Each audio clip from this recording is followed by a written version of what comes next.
여러분 안녕하세요. 안혜경TV의 안혜경입니다. 반갑습니다. 네, 오늘은 여러분들과 함께 벌써 정월 대보름이네요. 그래서 정월 대보름에 대해서 이야기해 볼까 하는데, 사실 정월 대보름 하게 되면 남북한이 같은 문화를 즐기는 건 당연하잖아요. 왜? 예로부터 우리 선조들이 즐기던 문화였기 때문에 북한도 그러면 정월 대보름을 세는데 어떤 문화가 있는지에 대해서 한번 알아보도록 하겠습니다. 그래서 대한민국도 뭐 다양하게 지역마다 축제도 있고 다양한 음식의 유래가 있는데, 북한도 지역 축제 같은 건 없지만 다양한 내려오는 문화가 있다고 합니다. 그래서 제가 대한민국에 와서 12년 차 살고 있는데, 첫 해 정월 대보름 제 가족하게 되면 당연히 시댁편이겠죠.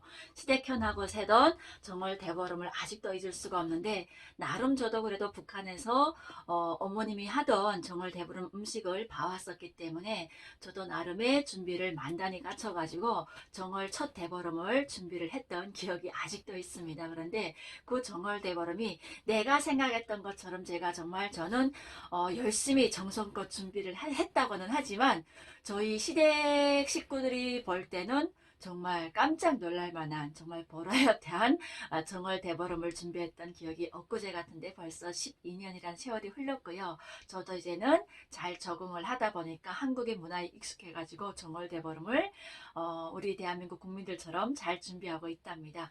자, 북한의 정월 대보름 하게 되면, 사실 북한은 먹고 사는 게 어려워가지고 정월 대보름이라고는 하지만, 주민들이 정월 대보름 날 12시에 정한수도 넣고 열심히 기도를 하는 그런 마음은 있거든요. 사실 이게 북한에서는 미신이라고 해서 국가에서 단속하고 통제를 하고 있지만, 그만큼 북한 주민들이 기도를 하는 것만큼은 못하게 합니다. 그런데 주민들이 어렵게 살다 보니까 그래도 뭔가 한 가닥의 희망을 가지게 되면 나에게 무슨 좋은 일이 생기지 않을까 해가지고, 저희 어머님도 어릴 때부터 저희들을 12시까지 재우지 않았었거든요. 어릴 때는 이게 뭔지 몰랐어요.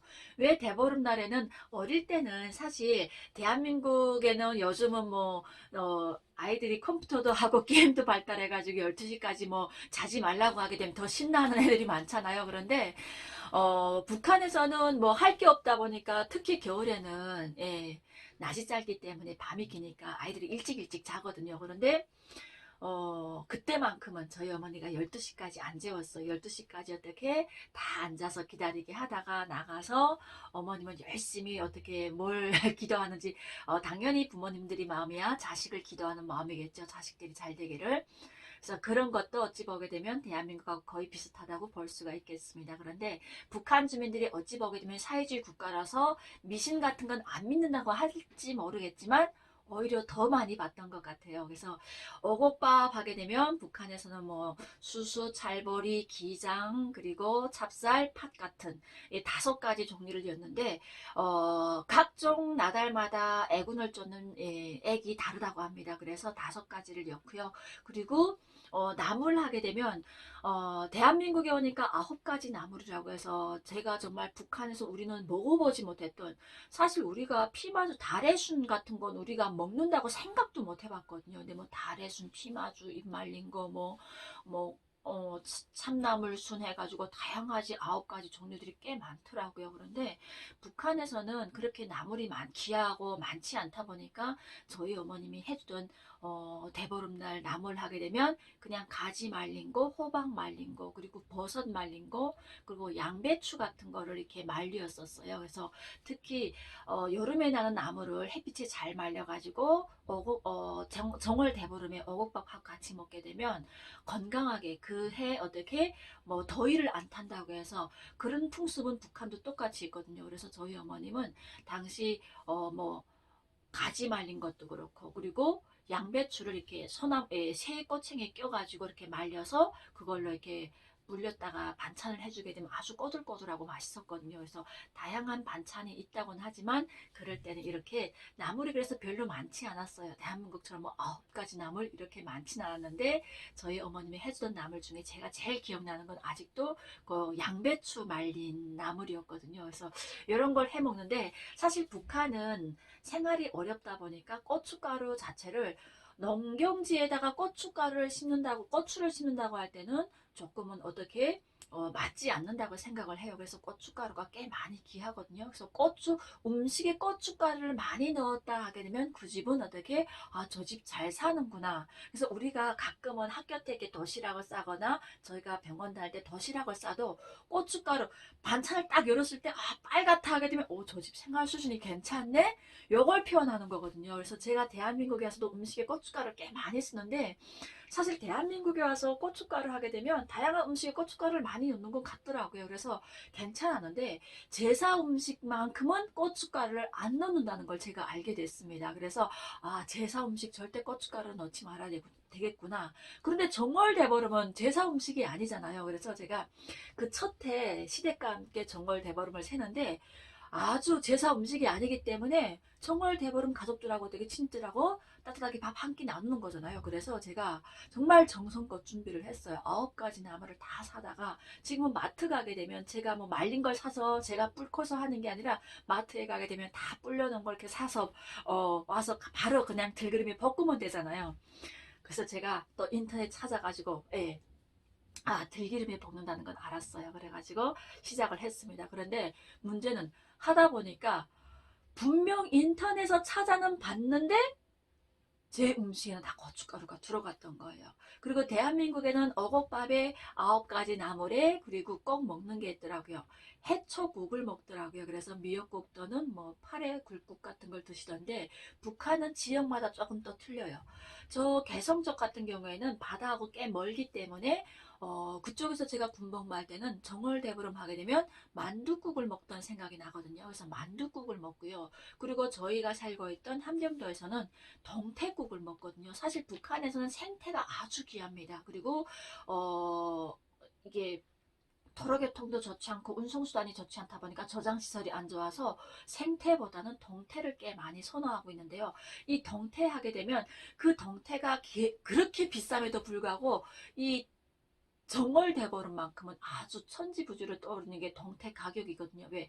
특히 함경도 지역에는 어떤 유래가 있냐면 정월대보름 날 동태국을 먹어야만 그 해 여름 어떻게 허리 아프지 않게 잘 지낼 수 있다고 해서 북한은 허리 쓰는 일 많이 하잖아요. 무거운 짐을 져야 되고 많이 걸어야 되고 하기 때문에 이 허리가 꽤 중요하거든요. 그래서 안 아프게 잘 지낼 수 있다고 해서 동태국을 무조건 먹는데요. 그러다 보니까 이 동태 가격이 엄청나게 비싸고요. 그래서 꽤 많이 먹지는 못합니다. 그 당시 저희 가족도 뭐 4식구였는데 4식구, 5식구, 6식구래도 저희는 동태 한 마리로 정월 대보름을 보냈던 것 같아요. 그러면 늘 어머니는 어두진미라고 하는 머리 쪽을 드셨었고요. 그래서 저는 머리가 맛있어서 드시는가 했는데 그게 아니었습니다. 자식들한테 몸뚱이 부분을 주려고 어머님은 늘 머리 부분을 차지하셨던 거고요. 그래서 그렇게 하게 되면 고춧가루를 이렇게 담아내기라고 해서 조그만 양파가 있어요. 그거를 이렇게 기름에 달달달 볶다가 고추기름을 내가지고 그 다음에 물을 넣고 끓이다가 한 소끔 끓인 다음에 동태를 넣고 끓여내는 게 바로 북한의 정월대보름 국이거든요. 그래서 제가 한국에 와서도 또 속초하게 되면 또 명태고장, 생태고장이 아니겠습니까? 그래서 생태를 시장에 나가서 아주 생신한 거로 5마리를 사가지고 왜 1인 1마리. 북한에서는 1인 5마리를 한 마리 가지고 5마리 먹었다면 1인 1마리 하려고 5마리를 딱 사가지고 들어왔어요. 그래가지고 아침에 열심히 끓였거든요. 북한에서처럼 어머니가 배워주신 대로 왜 또 대한민국엔 또 조미료가 많잖아요. 제가 볼 때는 정말 맛있게 잘 끓였거든요. 그래서 아침에 딱 돼가지고 어머님 방에 들어가서 어머님 식사하세요. 오늘 정월 대보름입니다. 했더니 어머님 그러냐고. 그래서 식탁에 딱 봤더니 정말 며느리가 첫 대보름을 아주 거하게 차렸는데 어머님이 깜짝 놀라셨어요. 저는 칭찬하실 줄 알았어요. 아이고 첫 대보름 정말 잘 준비했구나 할 줄 알았는데 어머님이 이게 뭐냐고. 그래서 제가 그랬죠. 나물 반찬이라고 했더니 나물에 왜 이렇게 고춧가루가 다 들어가냐고. 그래서 깜짝 놀라시더라고요. 그래서 제가 아니 제사 음식에만 안 들어가는 거 아니었나요? 그랬더니 어머님이 사실은 대한민국은 나물 음식에만큼은 자기의 순수한 이렇게 나물의 맛을 살려야 된다고 해서 고춧가루 특히 양념 같은 걸 조미료를 잘 안 한다고 하더라고요. 그냥 들기름에 살짝 볶아서 고추나 간장 양념으로 하는 게 다라고 하더라고요. 그걸 몰랐던 거죠. 저는 북한처럼 생각하고 제 나름 열심히 준비했었는데 바로 이랬다는 거. 그래서 특히 밥에서부터 망쳤거든요. 북한은 어곡밥 하게 되면 그동안 뭐 수십 년 동안 세가마밥을 해왔기 때문에 물 조절이 가능한데 한국에 와서 첫 어곡밥 하게 되면 찰, 보리, 기장 다 이렇게 찰진 나달들이잖아요. 그러다 보니까 이 물 조절이 안 돼가지고 전기밥솥에 일반 밥 할 때랑 똑같이 물을 잡았거든요. 그러다 보니까 어곡죽이 되었었고요. 반찬은 그야말로 고추 덩어리가 됐었고요. 국은 아주 기름이 뜬 아주 동태찌개가 돼버렸어요. 생태국이 생태 맑은국이 돼야 되는데 생태 아주 찌개가 돼버리고요. 그래서 제가 어머님이 그럼에도 불구하고 나무람 하지 아니고 오늘은 그럼 북한식대로 한번 정월 대보름을 세보자 해가지고 첫해 정월 대보름을 보냈던 게 엊그제 같은데 벌써 12년이 흘렸고요. 북한은 저녁 때게 되면 국수와 함께 꼭 어머님들이 아버지에게 드리는 기발기술이라는 거 있어요. 그래서 늘 다른 여느 때는 술을 마시게 되면 어머님들이 타박을 하셨거든요. 왜? 술이자 곧 나달이기 때문에.